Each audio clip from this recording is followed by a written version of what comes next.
Hello friends, Adam Hayden here, and welcome to the Lenten study, Entering the Passion, written by Professor Amy Jill Levine. I am so happy that you have decided to join this study. Welcome, welcome, welcome. It's just with an open and generous heart that I welcome you into this asynchronous study. We're going to learn so much together, and we're going to do it at our own pace, in our own places, facilitated through some digital interaction, through these emails, through pre-recorded videos, through a discussion board, where we're going to have kind of primary prompts each week, and then we'll comment on those and reply to each other. We're going to foster and build and cultivate those relationships, all digitally, all online, all on your own schedule. I hope that is attractive to you. It is attractive to me. There have been so many times that I've signed up for a webinar or a seminar or a book study, and then, Wednesday night at 7 or Sunday afternoon at 2. Whenever the time might be, it always seems like something else is going on at that time.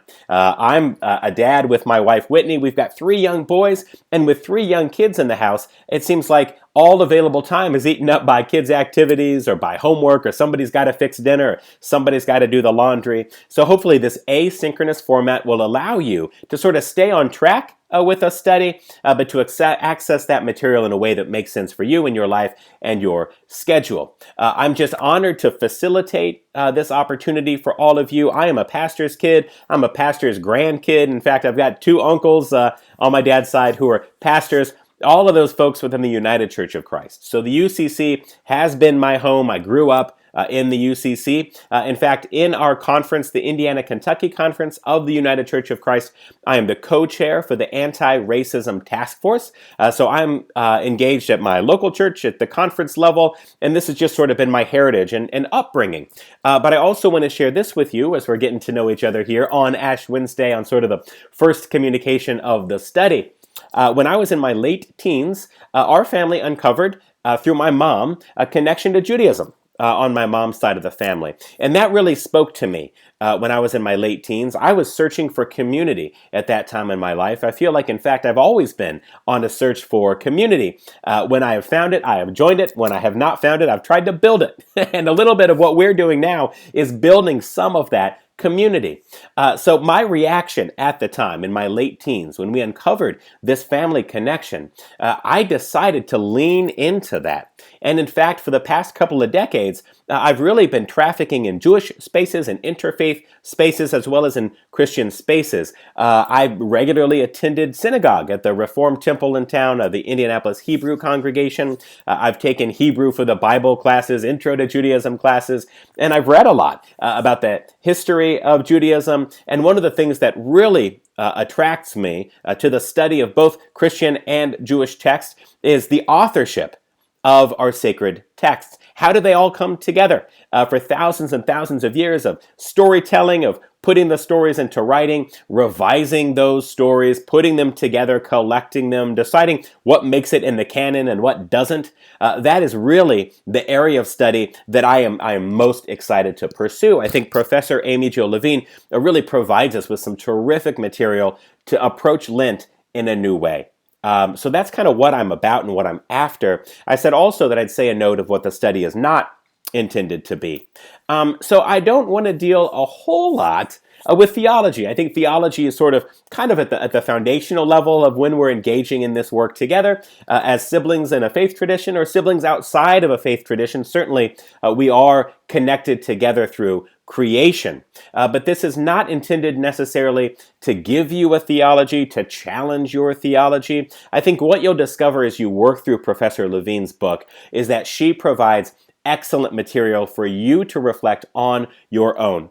Based on your replies, your signups in the registration form, we are about 90% of folks who identify with some stream of Christianity. So I'm going to really speak to you, keeping in mind that sort of majority representation of the Christian experience within the study. I'm also so happy to see that there's another 10%, right, that does not identify with a stream of Christianity. Maybe you're a Jesus follower, maybe you're on a journey of exploration, maybe you're spiritual but don't identify in a religious way with any particular religion, welcome, welcome, welcome. This study is not intended to convert you to something, to evangelize something to you, to proselytize something. I think folks who come through the Christian tradition, I hope that you will take seriously Professor Levine's book and allow that to shape your Christian experience of this Lenten season, which is a very important season in the church. But I leave that to you and your personal investigation and working with Professor Levine's text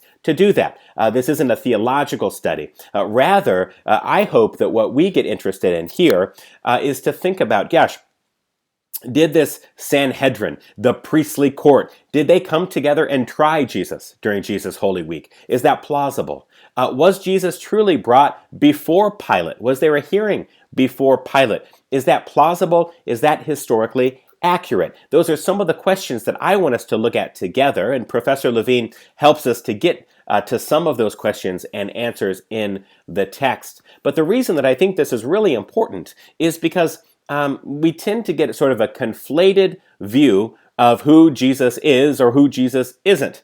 We typically read about Jesus through the lens of those synoptic gospels, those Gospels that go together. That's Mark and Matthew and Luke tell very similar stories. The fourth gospel, the fourth evangelist, the gospel according to John, stands a little bit outside of the synoptic tradition. It has kind of a different point to make. Although there is plenty of intersection between each of them, it's kind of a historical debate whether John was written before the gospel according to Mark, or if Mark came first, or if John was aware of Mark's gospel when John wrote, or at least the gospel according to John.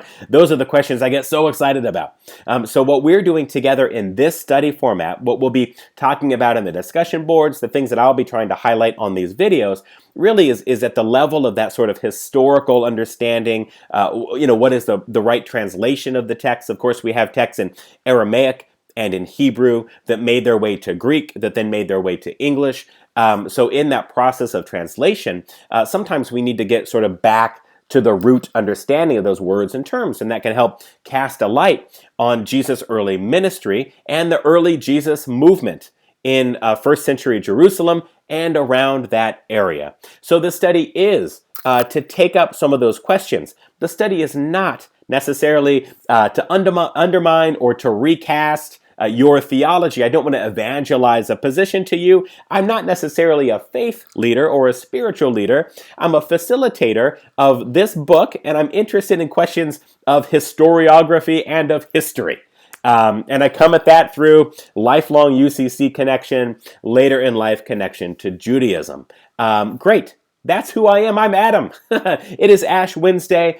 This begins the Lenten season. This is a time of reflection and repentance. Professor Levine connects these days, this season, to the days of awe around the atonement of the Jewish holy day of Yom Kippur. So you're going to read about that as you dive into this text. We'll be talking about it in the next week to come. So with an attitude of reflection, of introspection, I invite you to open yourselves up to internal transformation, to view Jesus in new ways, to view the early Jesus movement in ways that you hadn't considered before. I am so happy that you are with me on this journey. I am appreciative to each and every one of you for taking a risk. You'll see Professor Levine says the Lenten season is about risk-taking. So thank you for taking a risk on me, on this study format. I think we're going to learn a lot together. The first official week of the study begins Monday. You'll get another video from me just like this one, outlining the themes for the week that we'll be discussing on Wednesday. You'll get an email with a discussion board prompt and a link. And then on Friday, you'll get an email from me with some primary source material, some scriptures, along with some commentary beside those scriptures. You can use those to then go into the weekend to have kind of a reflective time of Sabbath as you have internal spiritual practices and transformation as a result of our time together. Okay, that's the plan. Thank you for being here. You'll hear next from me on Monday with the first official video and the first official chapter of Professor Levine's book. You can reach me by email anytime, and I just look forward to diving into the material with you. See you on Monday. Peace.